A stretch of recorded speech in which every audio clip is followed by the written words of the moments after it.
नमस्कार। आसंता आज लाउ आम बनइबा लाउ मसूर ता संगे आउ टिके परिबा मध्य देबा। ताको फास्ट आम गोटे तेल नहीं जावा। तेल गरम हो गले टिके फुटण आ गोटे पियाज देकी ताको एमती भलसे फ्राए करनेबे। तापर गोटे चमच अदा रसुण पेस्ट भी देदेबा। से टिके भलसे फ्राए हो गले काटिकी रखिथिबा गोटे टमाटो मध्य देदेबा।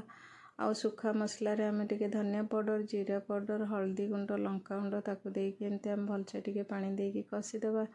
स्वाद अनुसार टिके लुण भी देदेबा। तापर आम काटिकी रखिथिबा लाउ आलू कखारू गाजर टिके एमती सब मु काटिकी रखिथिली पणस मंजी ताको सब पकई देकी एमती भलसे घोड़ेकी टिके भल कसी नेबे।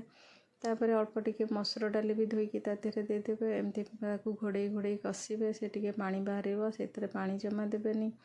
तापर कसी गला परे आपण माने ताको टिके गरम मसला देदेबे आउ धनिया पत्र देकी ताको एमती 5 मिनिट कवर करके टिके बसे देबे।